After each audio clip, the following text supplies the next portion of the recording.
Coming up this week on Hip Hop Now Podcast Extra, I take a look at the year 1992 and all of the notable hip hop albums that dropped that year. There's a couple of them. But let's get right to the business. Read these headlines. This album must be gone. This album must be gone. Classic albums are. Classic albums are. Come to Hip Hop Podcast.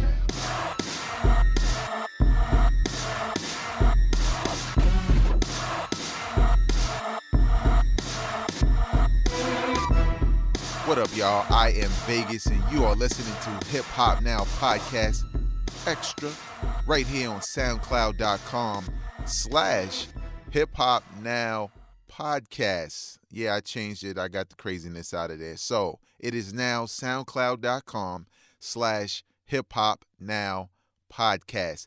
Not only can you listen to this podcast there, but you could also listen to past episodes if you want to catch up on a couple of perspectives. I've been doing this for a while, man. You know what I'm saying? I've been doing it for a while.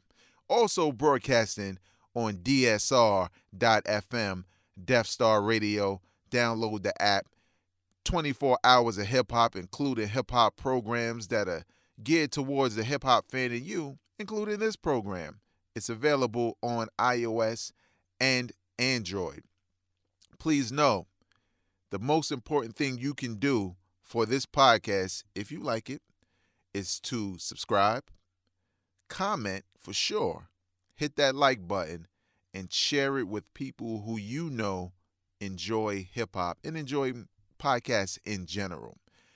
But let's get right into the business, because 2017 will mark the 25th anniversary of several notable and even classic hip-hop albums from the year 1992. Now you, and I'm talking to the little kids in the group, well, I'm not going to disrespect y'all. I'm talking to the younger people in the group, and, you know, old heads like me, you know, y'all cool too. You know, we cool. But the benefit is that I was there.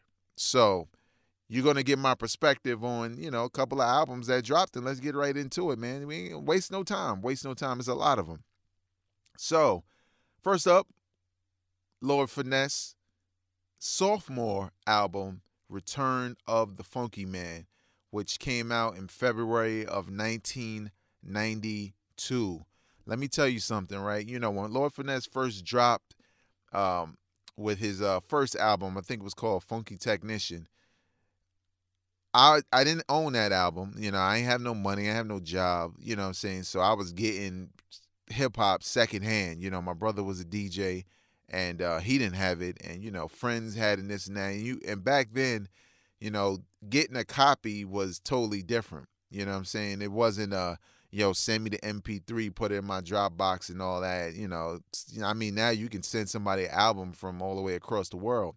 But back then, it was like, yo, let me hold the tape just for the night.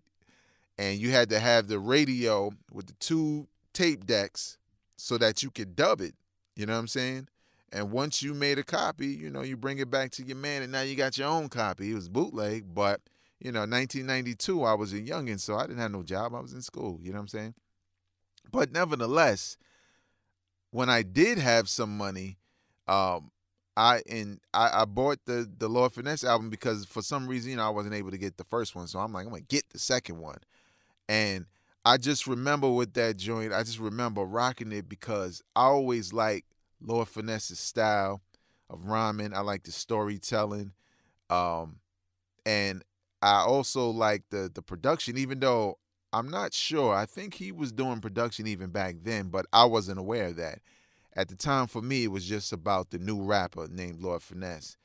And the thing is crazy because that album, I believe Big L was on that album also. But it had a couple of joints on there. Let me see if I could look it up real quick so we could, you know, just analyze that as we go on in the podcast.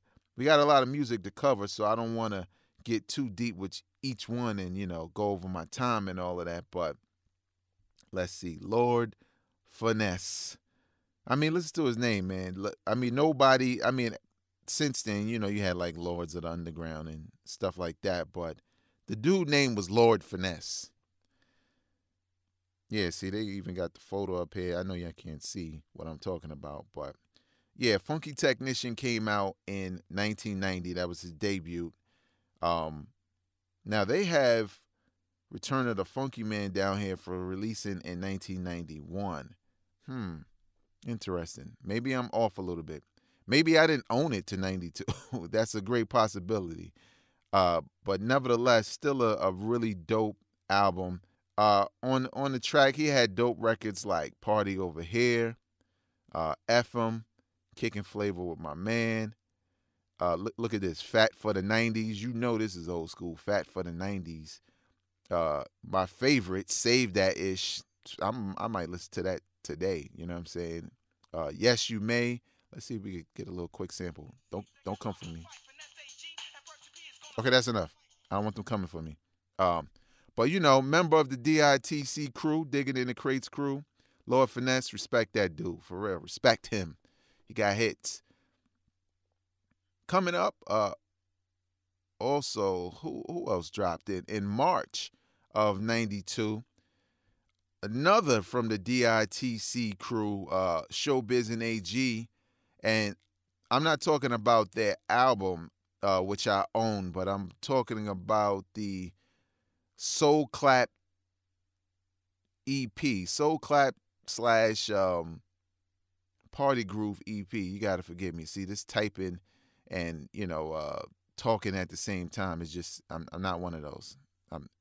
Look, I'm not one of those people. You know what I'm saying? Showbiz and AG though, but the record was kind of dope because it had the Kid Capri sample in the yo. I loved. Okay, see advertisements popping up and everything, man. But I loved Party Groove like crazy, man. I played that joint to death, and that was back in the days where dudes still kind of really dance, like break up a sweat type dance. Um, but what was so dope about those records were the beats. You know what I'm saying? Like soul clap, like boom, boom, boom, boom. Like everybody used that. Naughty by Nature used it. A couple people used it. Um, but that it was one of those things where you know how cats have like their single record, which was probably Party Groove, and then they have their underground hardcore record, which was like Soul Clap. But for some reason, both of those joints banged kind of in the same vein, at least to me. And hip hop was a different time in 1992. So yeah, man, Soul Clap was definitely the EP. If you can check it out, the EP, it's dope. Trust me. Even to this day, you kind of get a sense of what it was like, in '92 and how dudes was rapping and the type of beats and the. Now I'm not gonna say the golden age. Listen to one of my past podcasts. I already tell you what I feel about that, but I'm going to say the resurgence of East Coast rap was coming. 1992. It was right there. It was about to happen. You know what I'm saying? All of the Nas's and the Black Moons, and it was coming. It was right there, and you can hear it in some of the artists like Lord Finesse and Showbiz and AG. They just kind of had a harder edge to some of their quote unquote trendy rapping. Das EFX debut album Dead Series dropped. Dead Serious dropped in April of 1992. Let me tell y'all something, man. If there's any album that should be celebrated every time it hits a anniversary, it's Das EFX. Das EFX is, to me, especially at that time, and of course there are a number of examples of this, but they are one of the prime examples of originality in hip hop, about looking at the game, looking at who's out, coming up with your own style, and kind of becoming popular off of that. Das EFX was so dope at the time. You gotta understand, nobody was thinking of stuff like that. Now, it may seem silly now when you hear people talking about the iggity and the biggity and bone stickity bunk and all that. It does sound very stupid now. But at the time, you got to understand, at the time, it was crazy. It was nothing you've ever heard before. You know what I'm saying? And dudes was nice. It wasn't just the gimmicky Iggy part, it was the wordplay. You know what I'm saying? And it was the whole gimmick of coming out of the sewers and the Timbs and what I say, you know what I'm saying? That era of hip hop was starting to creep up a little bit. And a lot of artists bit off of their style at a time where biting just wasn't something you were supposed to do, even back then, you know what I'm saying? And a lot of people took their style. So when they came out with their second album, they just started rapping regular, which I thought was somewhat of a disservice to a dope crew with a dope debut album. The Pete Rock's remix of Just a Men, crazy. You know what I'm saying? They Want Effects. You know, the video was grimy. I think they had people with torches under the sewer. I don't know. But when you talk about, and they was coming out of that EPMD camp, so the beats was right. Like, listen, man, Das Effects was crazy back then. But one thing I didn't like, again, about them changing their style on the second album was the fact that because of everybody biting off of what you had, you probably should have raised the bar of that. Improve upon that style so that people, for one, know it's your style, you are the originators, and two, try to do this. But they just started rapping, they kind of became regular, even though they still put out some dope music, but they kind of became regular after that, unfortunately. Gang Starr, Daily Operation, my favorite Gang Starr album of all of them. It's no contest for me, personally. I love Moment of Truth. I love Hard to Earn. I kind of like The Owners. But Daily Operation, to me, is the perfect Gang Starr album. Not just for the songs and the beats, but the flow of the album. The cover. The cover is dope. You know what I'm saying? It's casual, it's simple, but it's really dope. And I just think that the whatever, I don't know what the song selection situation was, but I just know that listening to it from beginning to end is really easy because the album literally has a beginning, a middle, and an end. I know you was like, everything got a beginning and end. No, but sometimes you listen to certain albums and maybe they don't start out right.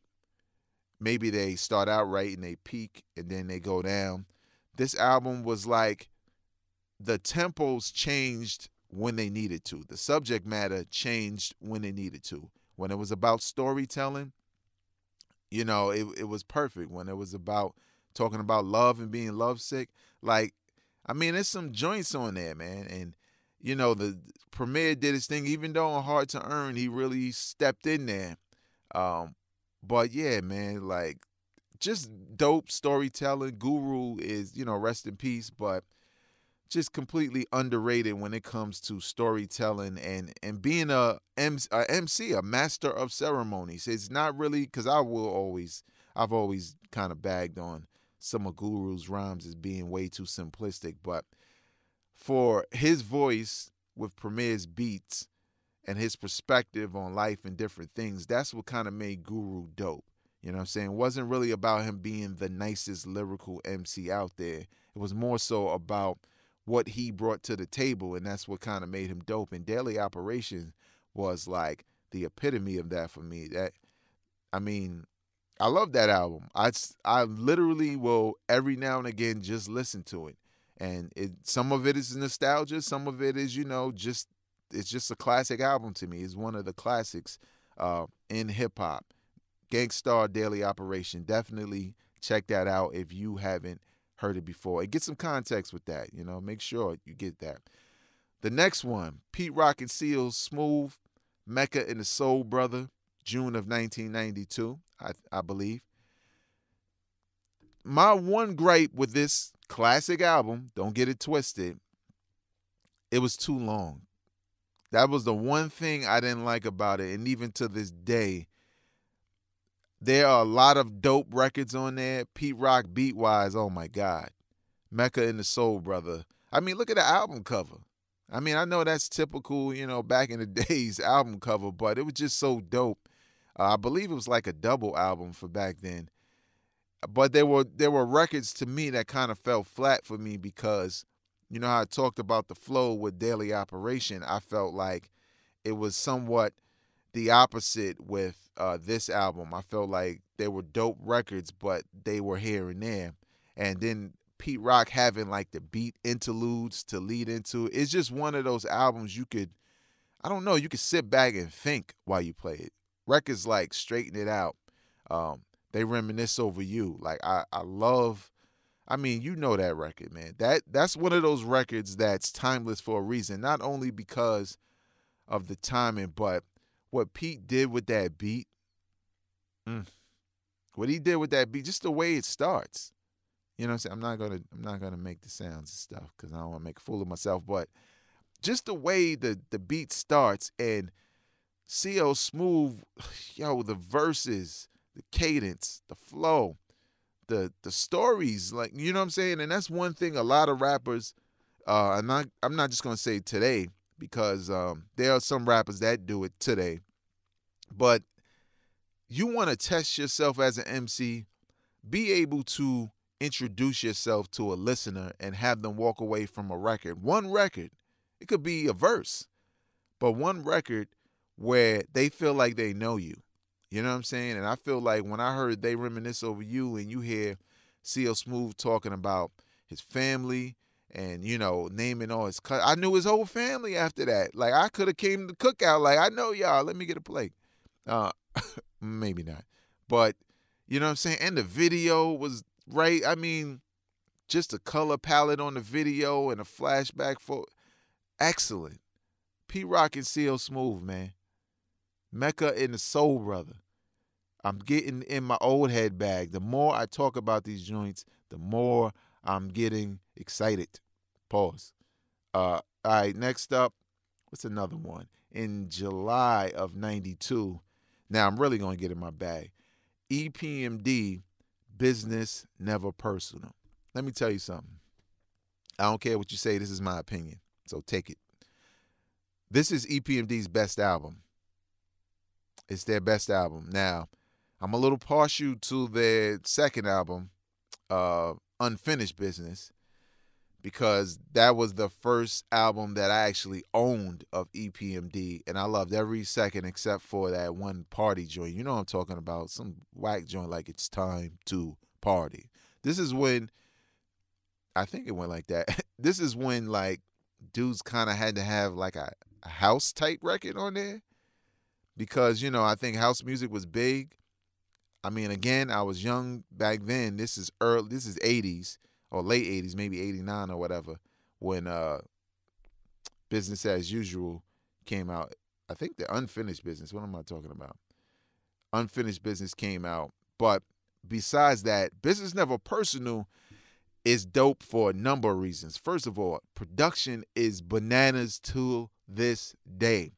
Let any of these newer artists that can actually spit rhyme over some of those beats and watch people say, yo, where did that track come from? You know, people who don't know might be like, yo, where did that come from? And EPMD, man, the production on there is nuts. Nuts. And there's all kinds of different looks in regards to the tones and stuff like that. But it came at a crazy time because EPMD broke up after that album. So for it to be called Business Never Personal, it was almost like this album was the perfect storm in a good and a bad way because they broke up. And honestly, I never really liked the EPMD album since then. And I don't know if I was hurt or they took too long to get back together or what it may be. But the album was crazy. Headbanger. Introducing you, even though Das EFX didn't get any bars in there, which kind of made me like, damn, why not? Headbanger is one of those posse records, one of the greatest of all time, you know what I'm saying? And the video, like, again, man, you talking about being on the cusp of that grimy New York kind of peeking its way into, you know, the rap game. In July at that, you know what I'm saying? I just remember playing that album to death every day, knew every word, you know what I'm saying? And it also had the record, The Crossover, which talked about, you know, rappers basically selling out for record sales, basically making records that wasn't true hip hop to most hip hop heads at that time. And there were a couple of, like, that was the theme. You couldn't cross over, which sounds stupid today because you do want to sell records and make as much money as possible. But rappers cared more about the props and cared less about, if albums went gold, they were happy. If they went platinum, they were happy. But they wasn't willing to make something that wasn't traditional hip hop just for the sake of selling records. Now it's the complete opposite, and it's kind of been that way for a while. But the crossover was really dope. Let's kind of try to speed this up a little bit. Anything in August? Nah. So I think we got to go straight to September to look at what's here, because there's a couple of nice ones here. September 1992, Diamond D, Stunts, Blunts, and Hip Hop. When Diamond D first came out, again, this is 92. I'm a youngin', but I'm old enough to know. But I thought Diamond D was just a rapper. And every video, Sally Got a One Track, everything I heard from Sally Got a One Track Mind, I believe that's on that album. I used to love that record. Maybe that wasn't on that album. I can't remember. But I always thought that Diamond D, who's also from the Digging in the Crates crew, was just a rapper until I found out that he was also a producer. Also, in one of those videos, I believe you can see young Fat Joe, back then when he was called Fat Joe the Gangster. But when you look at some of the names I've already said, Digging in the Crates crew, 92 was a big year. Lord Finesse, Showbiz and AG, and now Diamond D. You know what I'm saying? All producers who rap. And you know what? Let me just get on the soapbox real quick. That's kind of foul how underrated they are as a crew for everything they've done in this hip hop game. It's kind of crazy. All right, got to keep it moving though. Let's see. We already went over Showbiz and AG, Diamond D, Stunts, Blunts, and Hip Hop. Let's see who we have it. Kool G Rap and DJ Polo, Live and Let Die. I always loved Kool G Rap. I felt like he was the epitome of gangster rap at the time for the East Coast. Dope storyteller. And at a time where you're young and you're approaching your teens, or you're in your early teens or whatever, some of his subject matter was on point. You know what I'm saying? Because because a lot of dudes like saying, I've been into the girls. Like, whatever, man. If there was anybody you can get some sort of info from, insight into women in general, you were all ears. And I remember, like, not owning any Kool G Rap albums, but loving his music to death. And again, when you ain't really got no money, you don't have the money to go back and buy the joints that you wish you had. You just wait till the new one comes out and be like, I'm going to get that one day one when it come out. And Live and Let Die was one of those albums where it was almost like the best of Kool G Rap. You wanted your gangster lyrics, you wanted your storytelling, gangster storytells, you wanted your X-rated, you know what I'm saying, songs about the ladies, which is probably not that good now that I think about that Superhead story. He probably was talking about her the whole time. You're talking about, some really hardcore gangster rap. I'm saying Kool G Rap and DJ Polo, Live and Let Die. That came out in November of 92, but I actually skipped over a month. And how could I do that? I'm only really going to go through two more, and that's going to be it. But this dude was my favorite rapper for like 4 albums. And then the album started to decline for me. But for 4 albums, I mean, maybe 3, now that I think about it. 4 albums. So what am I talking about? 4 albums. Remember I talked about in another podcast that Kendrick having 4 dope albums in a row may not be matched by maybe anybody other than Outkast or EPMD. I left out Redman. Redman's debut, What the Album, October 1992. Listen, man. my favorite rapper. Time for some action. Blow your mind. Superman lover. Tonight's the night. Come on, man. Dope debut from a dude who was also down with the Hit Squad with EPMD, Das EFX, K Solo, but was so unique. Redman's voice, his animation, or I don't know if that was the right thing to say. Yeah, he's animated. Yeah, Redman's animated. I didn't mean like anime. Animated in personality. His storytelling, humor, gangster, hood, whatever you want to call it. Redman was like all funky.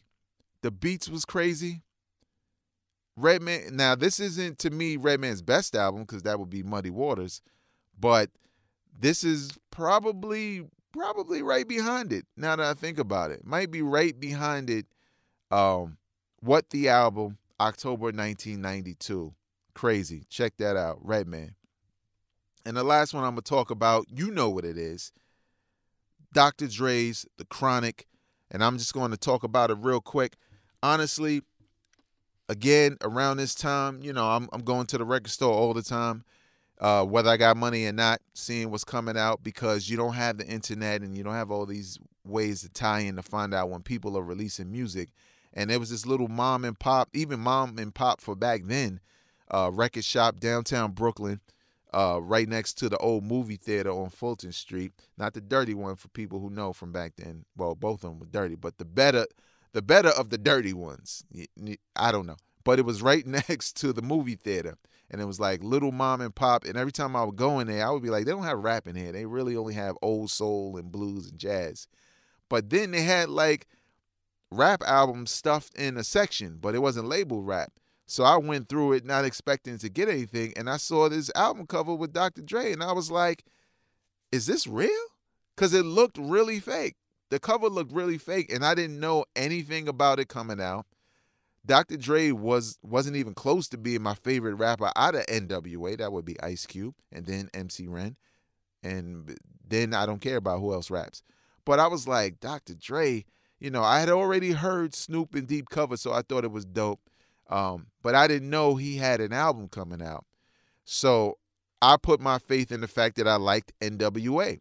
And I'm like, well, this is the dude who made all the beats. How whack can it be? When I looked on the back, I saw Snoop was all over it. And I was like, well, I like Snoop. So I'm just going to buy this, and I hope it's not trash. And honestly, I bought the album before I even saw the Nothing But a G-Thang video. Took that joint, you know, opened it up, listened to it on the bus ride back home. Could not believe. It was like stumbling across, you know, like a big-ass diamond. You know, sorry, I don't usually curse on this podcast, but I'm going to say it again. A big-ass diamond, like you just walking down the street, is a huge diamond, and you the only one that see it. And, you know what I'm saying? You just can't believe that no one else saw this, but you're going to use it. Nothing But a G-Thing. Let Me Ride. Witches Ain't But Hoes and you know what I'm talking about, man. Like, so many hits, and again, an album that you can listen to. Dre Day, even though they was talking about my man Cube, I let it pass. But from beginning to end, an album you could literally listen to from beginning to end and feel like you know all of these artists that were introduced, like Corrupt and Rage and, you know, and Daz, the whole Dog Pound and Nate Dogg. You know what I'm saying? It was just one of those albums that I couldn't believe, you know, like, damn, I can't believe I stumbled across this. I can't believe nobody's really talking about this. Because amongst my little friends, nobody was really talking about this album, which was bonkers to me. And I couldn't believe it. I didn't know if I was late or nobody else knew. But all I knew is that I was locked in from Death Row from that album from day one. If you are a young head and you know of it, go listen to that album, read about it, and then listen to it, man. That was a classic of that time and set off what would be Death Row. That's going to do it for me for this week. You can follow me on social media at Vegas World INC. Facebook Your Bag. You can visit and hit the like page, facebook.com/hiphop right now. Subscribe to this podcast on soundcloud.com/hiphopnowpodcast. Subscribe and share and comment. What do you like from 1992? Let me know in the comment section. Until next week, y'all, this is Vegas from DSR, Death Star Radio. I am not a critic. I'm a fan. Peace. Drop it on the random.